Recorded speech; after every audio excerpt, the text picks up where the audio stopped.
At that time, it was just like there were so many people, that were disappointed in me. They were like, oh my gosh, you had such a bright future.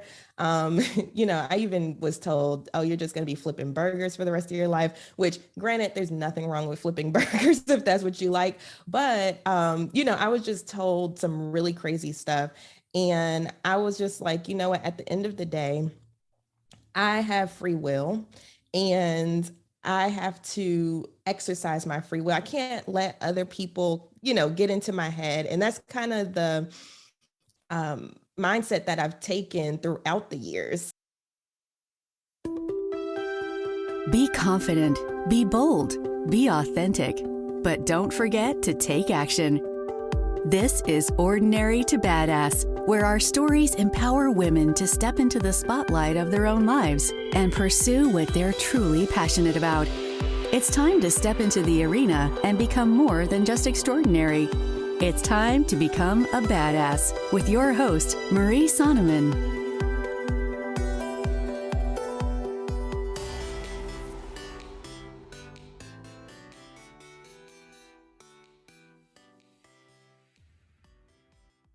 Welcome to Ordinary to Badass, episode number 245. In this episode, you are going to hear from Tiff Grant. And Tiff is a financial literacy advocate, and she provides practical tips and tricks, and she just helps you to live below your means so you can retire comfortably later. In this episode, you're going to hear how Tiff got pregnant as a teenager and how she got out of debt and became a financial literacy advocate.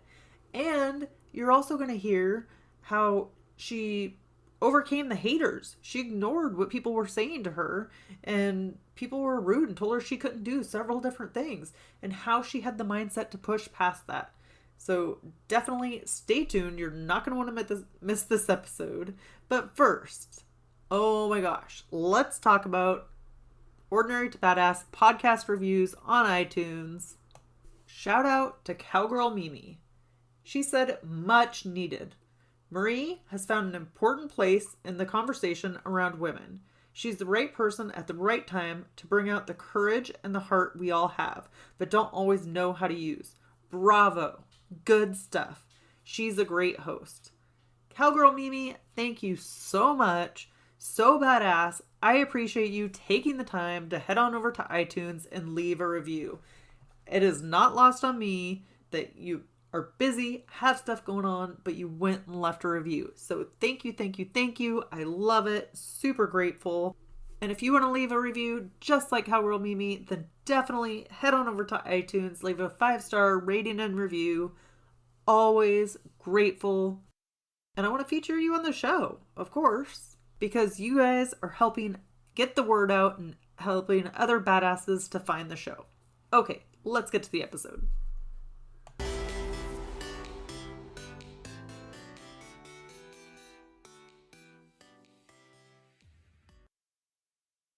Welcome to Ordinary to Badass. Whether you're ordinary or badass, I am so glad you're here. Today's guest is Tiffany Grant. Tiffany, thank you so much for being here. Excited to have you on the show. Thank you so much for having me. I'm super excited to be on your show and just to talk to your audience. So before we go any further, I've got to ask, do you consider yourself ordinary or badass? Well, first of all, ordinary is boring. I definitely consider myself a badass. Nice. Have you always felt that way? I wouldn't say always, no. But I have found that the more confidence I build, the more badass I feel. And so I will say, like, probably within the past, we'll say 5 years or so, is when I really started stepping into my badassness. Okay, I can't wait to dig more into your story. But first, will you tell us a little bit about yourself? Yeah, sure. So I guess I'll just start with I was a teen mom. So I'll just start there. Now, I guess I could consider myself a badass back then, only because, I got pregnant with my oldest son at 17. And then at 18, I had him and I still, went to school. I still had a whole successful career. I still did all the things that I wanted to do.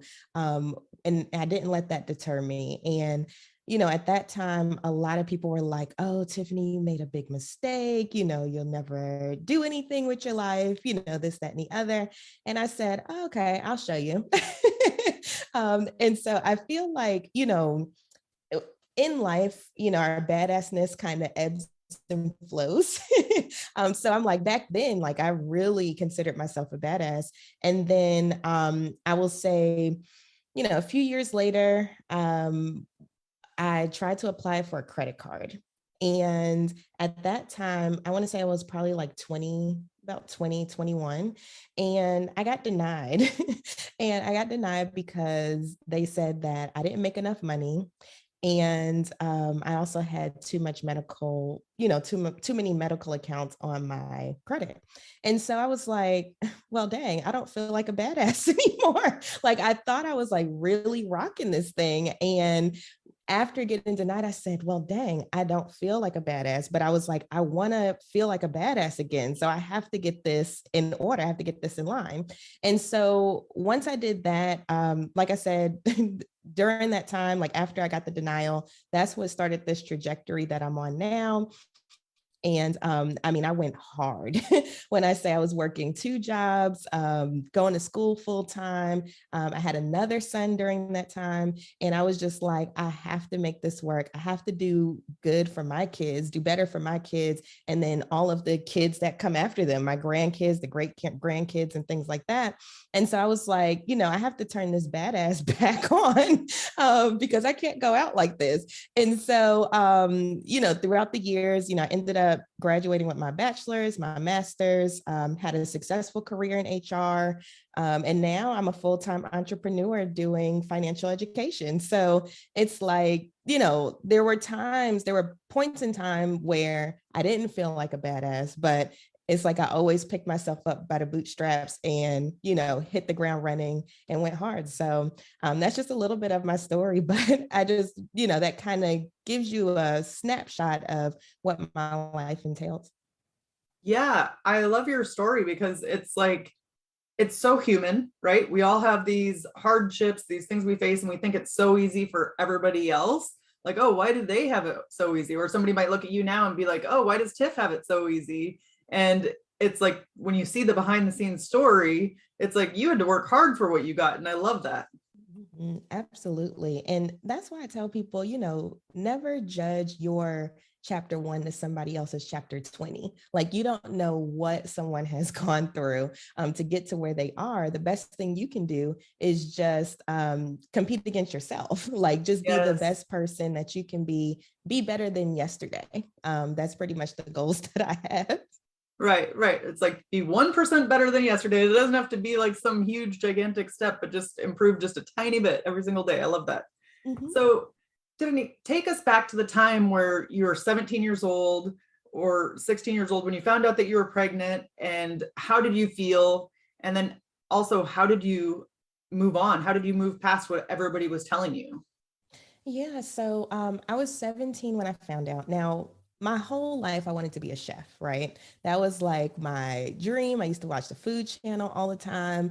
Even when I was little, I want to say like 5 or so, I used to have a business called Tiffany's Cafe where I didn't cook at that time, but I did make menus and pass them out around the dinner table and then came and collected, my little coins. But that was what my trajectory was supposed to be, right? So I got accepted into culinary school. Now, the culinary school that I was accepted into was about an hour and a half away from where I lived. And so about a week later, after I got accepted, that's when I found out that I was pregnant with my oldest son. And so I was like,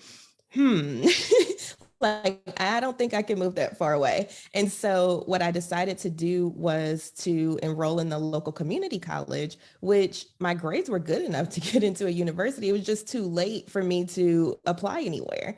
And so I was like, well, I've always loved business, so I might as well just go that route, which hindsight 2020, I'm 100% glad I did. But, at that time, it was just like there was so many people, that were disappointed in me. They were like, oh my gosh, you had such a bright future. Um, I even was told, oh, you're just going to be flipping burgers for the rest of your life, which granted, there's nothing wrong with flipping burgers if that's what you like. But, I was just told some really crazy stuff. And I was just like, you know what, at the end of the day, I have free will and I have to exercise my free will. I can't let other people, get into my head. And that's kind of the mindset that I've taken throughout the years, is that, you are in your own lane. You can do your own thing. And regardless of what happens to you, I have this philosophy that life doesn't happen to you, it happens for you. So everything that happens for a reason. And it's up to you to figure out if there was a lesson, if there was a gift, what you were supposed to take out of that situation. So that's kind of that has been my mindset for forever, as long as I can remember. And then also another thing that I live by is that everything you've ever wanted is on the other side of fear. So anytime I feel fearful about something, that's my cue that I need to go ahead and take that step, because usually it pans out just fine. But sometimes, of course, you get some lessons along the way, but you never know until you go ahead and take the step. So luckily, that has served me very well throughout my life. But that's kind of how I got through the whole, people doubting me, people thinking that I wasn't going to become anything, just because I had a kid. I'm like, no, actually, in my opinion, my son actually motivated me to do better, because then I realized, I have a little human that's going to depend on me pretty much for the rest of his life. I mean, granted, when he gets 18, but at the end of the day, I have this little human that I have to raise and I have to be a good role model for. And so, in my opinion, it actually motivated me more. Like, there's no telling what I would be doing or who I would be right now had it not been for that situation. So, that's kind of how I got through that whole thought process. So, O to Beers, listen to what Tiffany's saying, let the haters motivate you more. Like, it's easy to get like bogged down by what they're saying, but use that as like fuel for your fire. So good. So Tiffany, how did you develop this sense of resilience? Was there like a mentor or somebody in your life that helped you kind of nurture that? Not at that time, I would say. I don't know. Honestly, that is a really good question. I'm over here thinking like, what made me like that? I mean, I will say that my mom, she has been really resilient throughout my life. I used to live with my grandparents, and I found out that, she was in an abusive relationship, while I was living with them. I ended up moving down here, and the guy was just really horrible to me, when I first moved down here. And I didn't find out till after he had passed away that he was abusive as well. And so, I guess just going through that situation, having to deal with someone like that. I mean, that was the first time in my life. And I think I was in like 7th grade, 8th grade. It was just very interesting, and it made me look at life a little differently. And that's kind of where I got the whole free will thing, right? Because he used to try to control different things in my life. And I'm like, you really don't have a say in this. I mean, I respect you as a parent or elder, but at the same time, you just have to kind of put your foot down in certain situations. So that's kind of the mentality that I started having. And I feel like that has helped me tremendously throughout my life. Even, for instance, when I was quitting corporate in 2019, a lot of people were projecting their fears onto me, oh, but you have 2 boys. Oh, but you're a single mom. Oh, you have a house payment. What are you going to do? Where are you going? That type of thing. And I'm just like, I'm going to just go be an entrepreneur. And I was like, the thing is, and what made me feel like a badass in that moment was I knew my numbers. Like, I knew exactly how much I needed to make every single day to pay my bills. And other people didn't know that. So I say this to say, your journey is your journey. Not everybody can see your vision, and not everybody's on the same journey that you're on. So other people will, I'm telling you, they will project their fears onto you. If they don't feel like they can do something, they're going to be like, oh my gosh, but how are you going to do it? But you can't do that. But, but it's up to you to say, you know what? No, this is my life. This is my journey. I'm going to pursue what I need to pursue. And I know that I have the numbers and everything to back it up. So, I stayed steadfast in that, and it has paid off tremendously. I love what I do. So you said that you knew the numbers. What did you do to kind of prepare or to know that you had enough? What was it you were looking at? Yes. So so at that point, I was already budgeting maybe for like a year or two before I made that decision, maybe 3. Anyway, I had been budgeting for some time. And so as part of budgeting, I knew, okay, at that time, I only needed $50 a day. If I made $50 a day, then I can pay all of my bills and I'll be okay. And so, thinking you're like $50, like I could go drive Uber and Lyft, which is what I was doing, part-time during this time. I'm like, I can drive Uber and Lyft for like 2 or 3 hours, and I can make $50, and then I'll have the rest of my day to do whatever it is that I want to do. And so then I started thinking, I'm like, so does it really make sense to sit at a job that I do not feel fulfilled in for like 8+ hours, because I was salary, and they overwork you when you're salary. But for like 8+ hours, when I can just make $50 a day and have a better quality of life and be okay.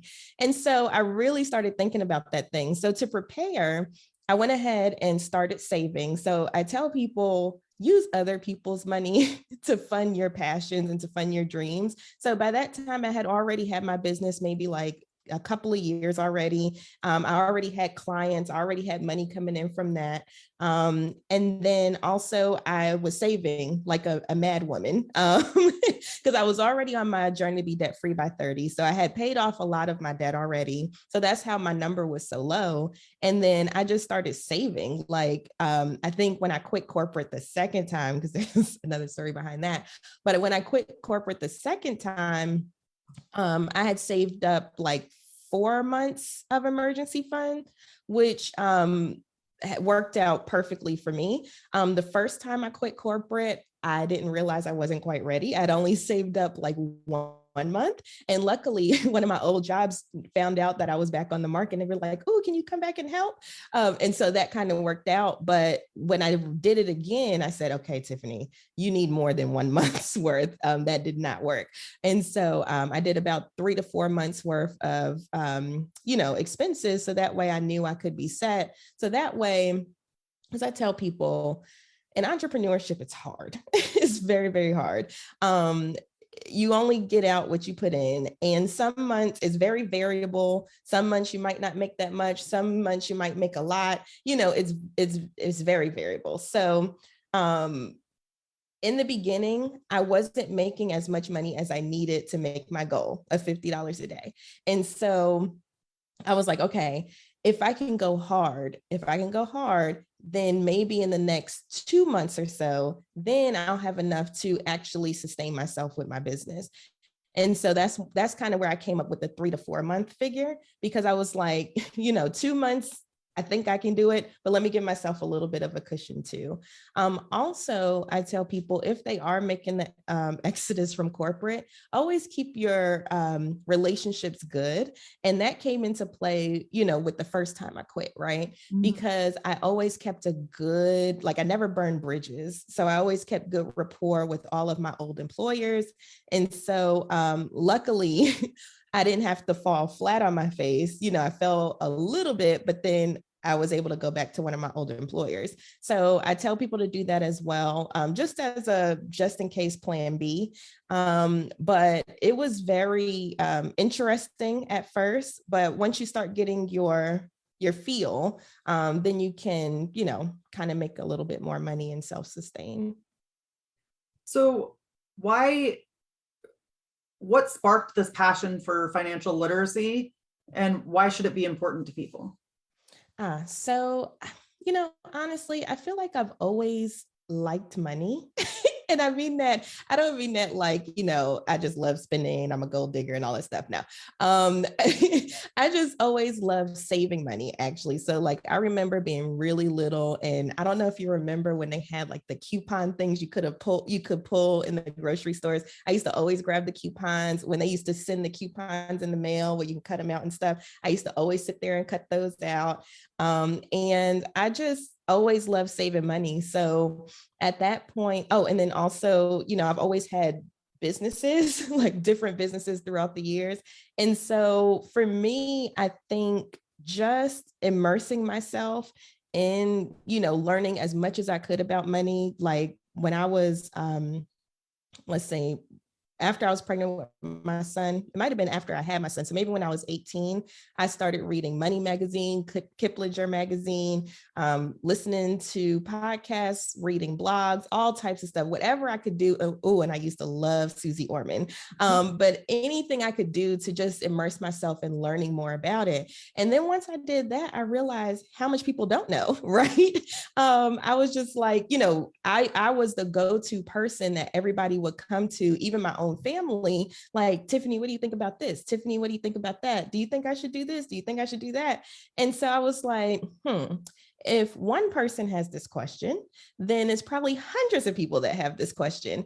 And so that's when I created my blog, Money Talk with Tiff. And I started just chronicling my journey to be debt free by 30, and then also answering questions in a bigger platform. So that way it could help more people. So that's kind of how I got started on this whole financial literacy and education thing.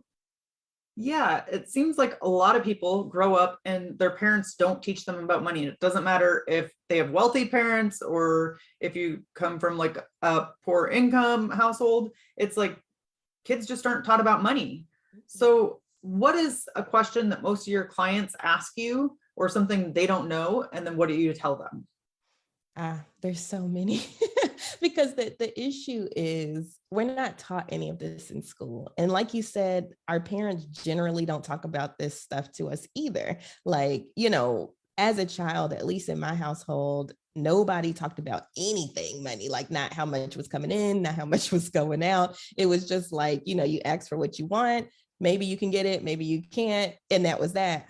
But the thing is, the unfortunate part is that if nobody is offering this education and nobody is getting this education, then we end up in the same situations over and over and over again. And I feel like just going back to your other question, what sparked me was I grew up in households where everybody was spenders. Everybody loved spending money. And so everybody was always in debt. Like I remember my mom having a credit card stack like that big. And she would always, whenever they asked, would you like to apply? She would always be like, yeah. And then she would whisper at me like, I don't think I'm gonna get it. And then they'd be like, oh, you're approved. And then she's like, oh, and then she'll add more, add more items to her thing. So it's like I grew up in that environment. And then when the 2008, 2009 crisis happened, a lot of my family went through bankruptcies and foreclosures and things like that. So in that, like during that time, that's when it clicked, like, I don't want to live like this. Like I was terrified of credit. But to answer your question though, a lot of people ask me, how to build their credit, how to budget, how they should pay off their debt. There's so many different questions that I get on a regular basis, but I'll go over how to pay off debt, right? Because I feel like that's a lot of what people struggle with right now. And especially because student loans are supposed to be coming due May 1st. I hope they don't. But there's a few ways to do it, right? Now, what I tell people is know your numbers. So that's step one. So know what you're working with. Now, if it's a huge number, because I started off with like 100, like it was a little over 50,000, then over the years, added more, whatever. So it ended up like 100,000 or so. Now that number is like I'm going to be in debt until the day I die. Like I'll never get through this. But if you know your big number, then you can start making mini goals, right? So when I was on this journey to be debt free by 30, like I said, I was going hard. And what I was doing was the snowball method. Now, the snowball method is when you take the lowest dollar amount of debt, and then you pay that off first, and you take that payment, apply it to the next one, apply it to the next one, so on and so forth. And the beauty about that method is that it gives you momentum. It makes you feel good. So when I would pay off, one of my student loans, I'm like, I would get the paid in full letter in the mail, and I'm like, yes, let me see if I can do this one a little faster. Let me see if I can do this one a little faster. And so that's the beauty of that method. Now, the second method you could do is the avalanche method. So the avalanche method is when you take the highest interest rate and pay that off first, and then, you keep going down and down and down.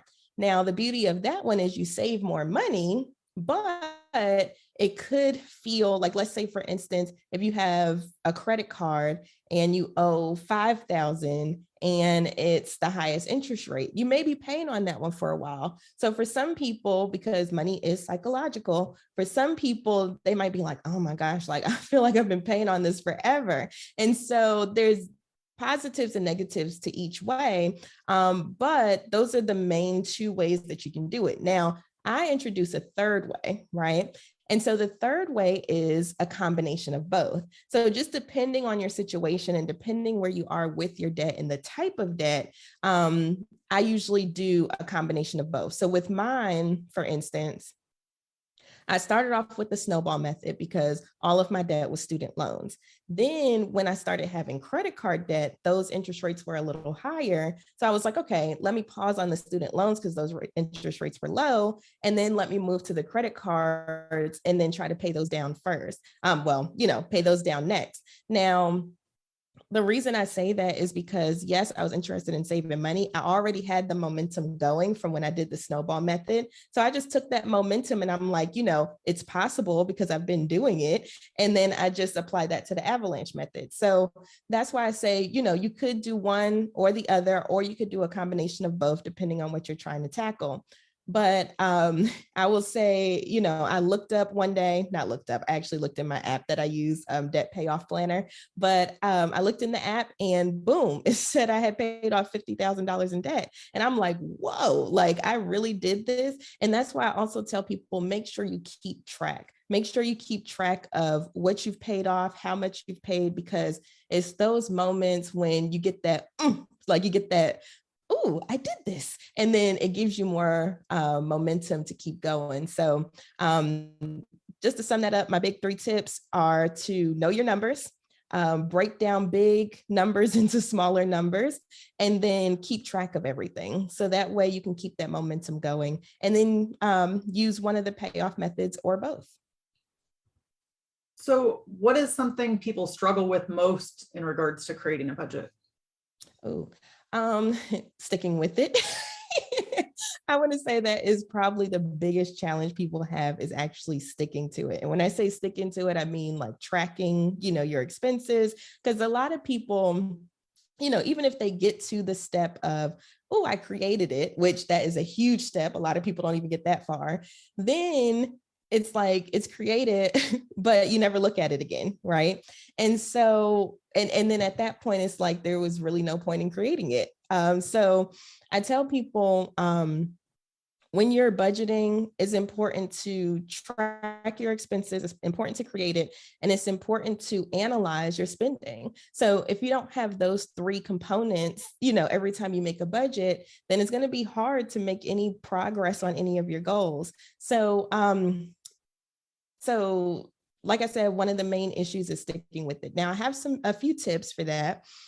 First, start off slow. Don't think you have to go all in. It's kind of like when you're trying to lose weight and you're like, ooh, I'm gonna work out every day. Ooh, I'm gonna eat right every day. It's like, it's great that you have those goals, but the chances of you sticking to it, that drastically is little to none. You might do it like a good 3 days or so, and then you fall off the bandwagon. Then you beat yourself up about falling off the bandwagon. And then you're like, I might as well just start again next month, that type of thing. And so it's the same thing with budgeting, right? So I tell people, go in slow, just start tracking your expenses. Don't even make a budget yet. Just track and see where you're spending your money, because you have to know you have to be aware of where you're spending it in order to make a budget anyway. So just start there. And usually when people do that step, they're like, well, dang, I can just start cutting now. Like, they start realizing how much they're really spending. I just talked to someone the other day and they said, Tiffany, I just realized I spent $800 in fast food last month. And I said, whoa. Now, I mean, it's all up to you, because that's another thing too. It's your money, use it how you want to use it. But when your goal, I'm sure your goal is not to make McDonald's rich or, what have you. So, you kind of have to make sure that your goals align with how you're spending your money. So anyway, tracking is super important. And that's how I usually tell people to start easing into budgeting. And then once you do that, create a budget based on, what you did before and where you want to be, and then your goals, right? So that's the big picture that you're looking at. And then once you do that, start trying to make it a habit. Even if you don't track every single penny, at least when you start, just estimate a little bit, oh, well, I spent $20 in fast food this week or whatever. Go ahead and put that in your budget. So I think that's my biggest tip to stick with it, is to ease in. Don't try to do it all at once. It's not going to work. I can tell you from experience. Just ease into it, and then you'll be more successful in sticking to it. Yeah. And I love how you said start slow and just track it, because it's oftentimes we just have to start with the smallest of things, like the smallest barrier, And so if we're just tracking it and we're not doing anything else, and you can keep spending your money the way that you want to, I think that's a little bit more freeing. Mm-hmm. And then also, just one more tip, you don't have to look at the numbers to start either. Like, another strategy that I tell people, if, numbers is not their thing, I'm like, okay, how many times do you eat out each week? And if it's like 5, okay, well, let's try cutting it down to 3. So you're saving money and you're making the number smaller without really focusing on the number, if that makes sense. So that's something else that you can employ too. Which is great, because numbers are intimidating and it can be very overwhelming. And so, O to B'ers, listen to Tiffany, start with one thing, start slow. It doesn't have to be like Rome wasn't built in a night. So, so start from where you are. Mm-hmm. So Tiffany, what do you do? You create a budget, and then what do you do after that? Okay. So after that, so like I said, your budget should be aligned to your goals, right? So the beauty in it is, okay, I use the analogy of a ship. Okay. So the purpose of a budget, okay, let me do the analogy. You're rowing, right? And you looking down and there's water just coming into your boat. And then you realize that you're sinking. Now, you don't see any big holes, it's just like, where's this water coming from? So then when you budget, it's kind of like plugging up all of those small holes that are in your ship. So that way you don't have to sink at the end of the month, right? And so at the end of the day, once you have your budget, or, I also know that budget is a trigger word for some people. So once you have your cash flow planner, or whatever you want to call it, you want to make sure that you, like I said, track everything. And if you do that, it's almost impossible to not reach your goals. Like, I was just on the phone with my client, it's a couple, and they were like, oh, we're supposed to take this big trip in a couple of months. Oh, we want to pay off these credit cards before the promo is over, because they do the 0% for a little bit and then whatever. So all of these things are coming up this year. Now, we sat down, we did their budget based on those goals. And lo and behold, I was like, you can do all of these things. Because when they first came to me, they were like, well, we don't know if we're going to be able to take our trip, or we don't know if we're going to be able to, pay the credit cards off in time. But once we sat down and we actually put it in the budget, everything was doable and actually faster than what they thought. And so that is the beauty in actually budgeting and allowing your money to do what you want it to do. Instead of it telling you where it wants to go, you're telling it where you want it to go. And so you can literally do any goal your heart desires, as long as you stick to it. And that's the beauty of it. It's like, you have a plan, you know where you're going, you have a target. And so now all you have to do is implement. And it just makes life so much easier. I promise. It makes life so much easier. And you actually realize that you can do more things. Like you can actually do more. So that's what I tell people. Don't look at budgets as restrictions. Look at it as giving you permission to do the things that you want to do. And that has helped tremendously as well. Yes, it's like perspective is everything, really. Mm-hmm. Because if you're thinking of, oh my gosh, this is horrible, I can't do this, this, or this, of course, you're going to hate a stinking budget. But if you're looking at like what it will provide you, or you're looking at the long-term things and all the good that it will bring to you, it makes it a little bit easier to budget every single day. Or, you know, I know you don't create a budget every single day, but but to create your monthly budget and to stay on plan, it's helpful if you look at those long-term benefits. Mm-hmm, absolutely. Oh, I tell people, have a stretch goal. Have like a goal that you're like, I don't think I could ever do this. Have that big goal, but then just break it down into these smaller goals and have those goals in mind as you're going along this journey and this process. And I promise you, that was my whole thing with the whole debt free by 30, right? When I started the journey, I think I was like 26, and I was like, oh my gosh, I don't think I'm gonna make it. But because I had that big stretch goal, and then, like I said, I broke it down debt by debt, it became doable, and I almost made it. But it just takes having that big vision and then breaking it down into smaller pieces. I think that's very helpful as well. So good. So, Tiffany, let's end with a tip to encourage women who are in the arena fighting for the life that they want. Yes. So, ladies, do it. I know that sounds so cliche, but I'm so serious. Like, at the end of the day, like, with my entire life, and as you saw from a lot of these stories that I told you today, I just did it. And I didn't care what anybody thought about me. I didn't care about, the negative consequences. Of course, you weigh things out, but I didn't care about what could possibly go wrong and all that stuff. I just did it. And the thing is, a lot of people get stuck at that point. Like they just don't take that next step. They don't step over the threshold into that. And what I have learned is, yes, it works out sometimes. No, it doesn't sometimes, but you always learn something in the process. And so I have a philosophy: you fail early and you fail often. And like I said, everything you've ever wanted is on the other side of fear. So ladies, step into your power, do the dang thing and make it happen. That would be my biggest tip. And how can we connect with you? Yeah, so you can find me at moneytalkwitht.com or on all social media platforms at Money Talk with T, literally every single platform. But I would love to connect with you and just educate you more about money. That's what I'm here for. And we have fun doing it. I'm the same way you hear me talking to you, I'm the same way all the time. So definitely check me out. Thank you so much, Tiffany. You've been a total badass and I've enjoyed hearing your story. Oh, thank you so much, Marie. It was my pleasure.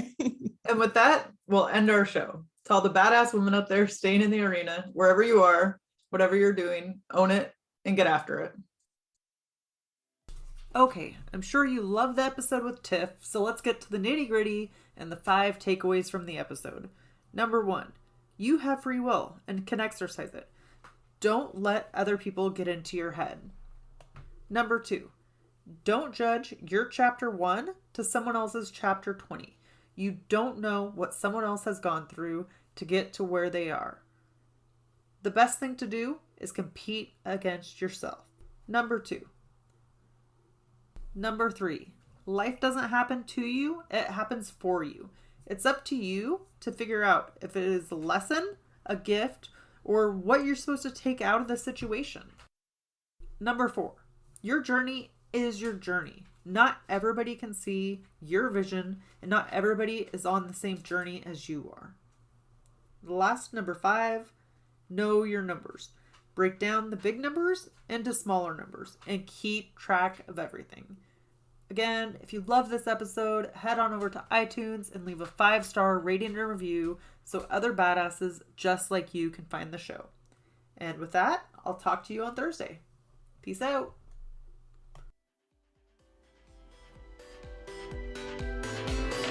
Now that you've listened to this episode of Ordinary to Badass, we want to hear from you. Go to our website, ordinarytobadass.com/podcast, and submit your own experience on how you took your life from ordinary to badass and get the chance to be on a future Spotlight episode of the show. That's ordinarytobadass.com/podcast. While you're waiting for the next episode of the show, wipe off the sweat, dust off the dirt, and get back in the arena.